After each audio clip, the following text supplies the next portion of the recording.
आम्ही आले बघा. अरे कशी काय सोडली बस म्हणतो मी. ते क्लच सोडलं, एक्सिलेटर दाबलं, आपाप सुटलं बघा. बस म्हणतो मी. बाबू कालिया आठवतोय. आणि हा डायलॉग ऑफकोर्स आपल्या सगळ्यांना आठवत असणार आहे, कारण का तब्बल 19 वर्षांपूर्वी हे जे पात्र होतं बाबू कालिया हे प्रचंड गाजलं होतं. सोडायची का बस? ते आमचं दुसरं पण असतं, बायको म्हणतो मी. आता तरी सोडायची का बस? का तिसरी पण येते? ते घरीच असतं, ठेवलेलं म्हणतो मी. आणि ज्या सिनेमातनं हे गाजलं होतं त्या सिनेमाचं नाव होतं नवरा माझा नवसाचा.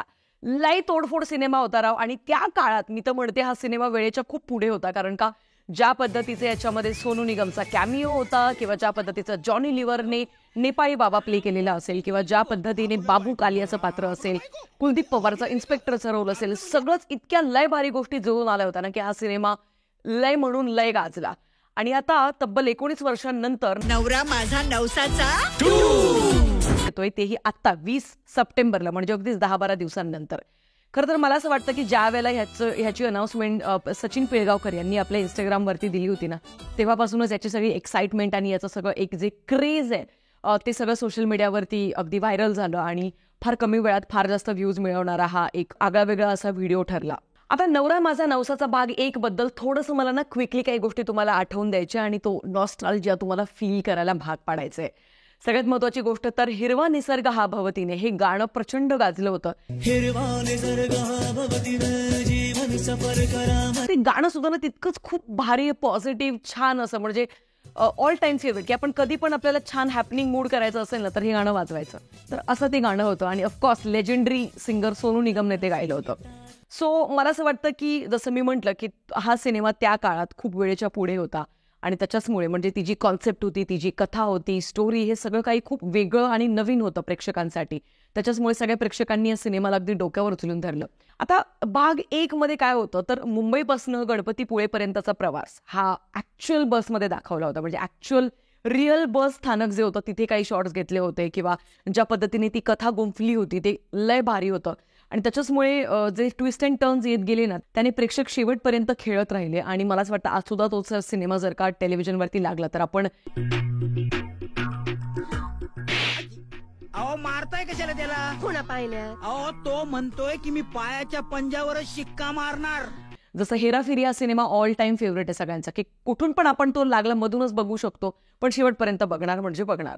तसाच हा सिनेमा आहे, जसं अशी बनवा बनवी. म्हणजे आमच्या मंडळींसारखंच आहे म्हणायचं. तुमच्या मंडळीचं असंच आहे. इलाज आहे ना त्याला, इलाजच नाही.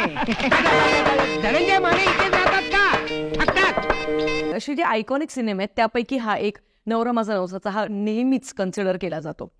आता मंडळी भाग 2 मध्ये नक्की काय काय गोष्टी ज्या आपल्याला बघायला मिळत आहेत ट्रेलरमध्ये त्याबद्दल चर्चा करूया. सगळ्यात आधी तर या सिनेमाचे लेखक, दिग्दर्शक आणि निर्माते हे सचिन पिळगावकर स्वतःच आहेत.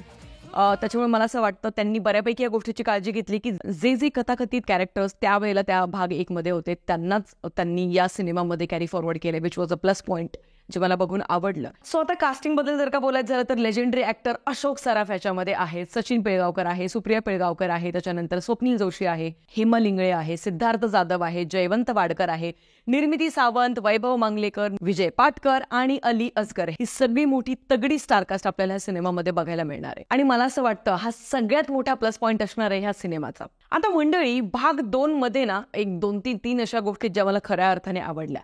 सगळ्यात महत्वाची गोष्ट तर आता हिरवा निसर्ग सारखं इतकं आयकॉनिक आणि एव्हरग्रीन गाणं जर का पहिल्या भागाने दिले तर भाग 2 कडनं म्युझिकच्या अपेक्षा सगळ्यांच्याच अगदी आभाळाला भिडत होत्या.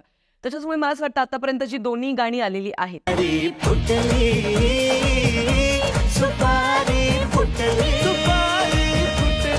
अशी आहेत की जी जर का रेडिओवरती लागली तर आपण ऐकू नक्कीच.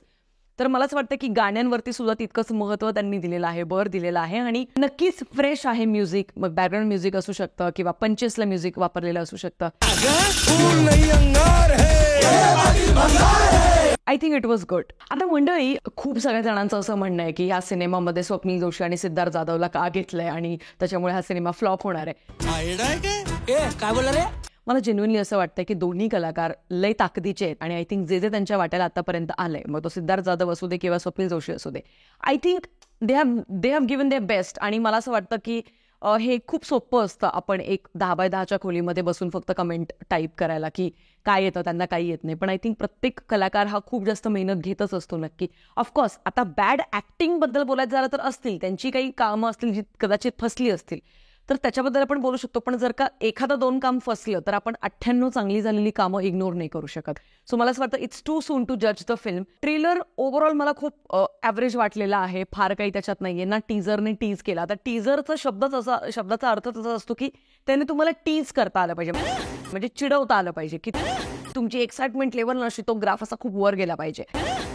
आणि त्याच्याचमुळे त्याला टीजर म्हणतात. पण टीजर सुद्धा लय थंड होता आणि अत्यंत वाईट अशी एडिटिंग, अत्यंत वाईट असा ड्राफ्ट त्यांनी बनवला होता, जो बिलकुल एक्साइटमेंटला अजून जास्त वाढवणारा अजिबातच नव्हता. पण I was hoping for the trailer आणि त्याच्याचमुळे मी टीजर नंतर व्हिडिओज नाही बनवला. So I was waiting for the trailer. पण अगेन ट्रेलर सुद्धा खूप ॲव्हरेज आहे. सगळी स्टोरी आपल्याला कळलेली आहे आता फक्त. पण मला तरी पण असं वाटतं कारण नॉस्टॅल्जिया आहे तब्बल 19 वर्षांनंतर. आता ऑनेस्टली स्पीकिंग आत्ताचे जे जेनझी ची जी मुलं आहेत, म्हणजे एक साधारण अप टू 22 इयर्स पर्यंतची जी मुलं आहेत ना, तर ती मुलं ह्या सिनेमाला अजिबात कनेक्ट नाही करू शकणार. कारण त्यांना ते पंचेस, त्यांना ते कॅरेक्टर्स, ते पात्र त्यांना काहीच कळणार नाही. पण आपलं जे जनरेशन आहे, म्हणजे जे आता 30-35 शितले आहेत किंवा 40-45 शितले, 50 शितले, त्यांनी हा सिनेमाचा जो पहिला भाग बघितला होता आवर्जून 10,000 वेळा, तर ती सगळी मंडळी ना या सिनेमासाठी जाणार आहेत, नॉस्टॅल्जियासाठी. तुम्ही बघा, मार्क माय वर्ड्स, फर्स्ट डे फर्स्ट शोला चिक्कार गर्दी असणार आहे थिएटर्समध्ये. त्याच्यानंतर रिव्ह्यूज आणि सिनेमा बघितल्यानंतर माउथ पब्लिसिटीने लोकांना समजेलच. हे सगळ्या गोष्टी आपण चर्चा करणारच आहोत. पण ऑनेस्टली स्पीकिंग नाही, खूप ॲव्हरेज आहे. इव्हन थंबनेल सुद्धा इतकं जुनाट पद्धतीचं वाटतंय, म्हणजे काहीच एफर्ट्स घेतले नाहीत असं वाटतंय कुठेतरी एडिटरने. ज्या पद्धतीने ट्रेलर पण कट झालेला आहे, मला असं वाटतं हा सिनेमा खूप घाईत बनवलेला आहे फॉर सम रिझन. और मे बी खूप आधी बनवलेला असणार आणि मग तो आता काहीतरी काळात तो अडकलेला असणार आणि आता ते रिलीज करताय. I don't know the reason eight. पण जसं मला समजेल मी तुम्हाला सगळ्यांना अपडेट देणार आहे. बाकी आता सगळ्यात महत्त्वाच्या 2 गोष्टी मी पहिली तर तुम्हाला सांगितलं की मला थंबनेल एडिटिंग जे आहे ते खूपच ऑन एन ॲव्हरेज आहे. पण त्यातल्या त्यात जी दुसरी महत्त्वाची गोष्ट आहे ज्याची कंप्लेंट आहे ते म्हणजे की तो सेट, ती नकली ट्रेन, ती आर्टिफिशियल ट्रेन, ते आर्टिफिशियल काही सेटचे बॅकग्राऊंड जे वापरलेले आहे ते खूप, मला असं वाटतं की आता मराठी सिनेमा सुद्धा खूप पुढे जातोय. म्हणजे एकीकडे एक अशी वेब सिरीज येते जी आहे मानवत मर्डर्स, म्हणजे काय कमालीचं काम आहे. आणि एकीकडे आपण ह्या सिनेमाकडनं म्हणजे खूप अपेक्षा होत्या. पण जसं मी म्हटलं की हा सिनेमा कथानकासाठी किंवा पिक्चरायझेशन याच्या त्याच्यासाठी नाही लोक जाणार आहेत. फक्त आणि फक्त नॉस्टॅल्जियासाठी लोक जाणार आहेत हा सिनेमा बघण्यासाठी. ही गाडी दिल्लीकडे फिरव. काय बोलला रे? आणि सगळ्यात महत्त्वाचा प्लस पॉईंट आहे या सिनेमाचा की स्टार कास्ट लय तगडी घेतली आहे राव. त्याच्यामुळे मी तर खूप जास्त एक्सायटेड आहे आणि नॉस्टॅल्जिया फील पुन्हा एकदा करून घेण्यासाठी मी जाणार आहे हमखास हा सिनेमा फर्स्ट डे फर्स्ट शोला बघायला. बाकी तुमचं काय मत आहे या सिनेमाला घेऊन ते मला कॉमेंट सेक्शनमध्ये कळवायला प्लीज विसरू नका. भेटूया पुढच्या व्हिडिओमध्ये. तोपर्यंत प्लीज काळजी घ्या. Peace out. नीम का पत्ता कड़वा है।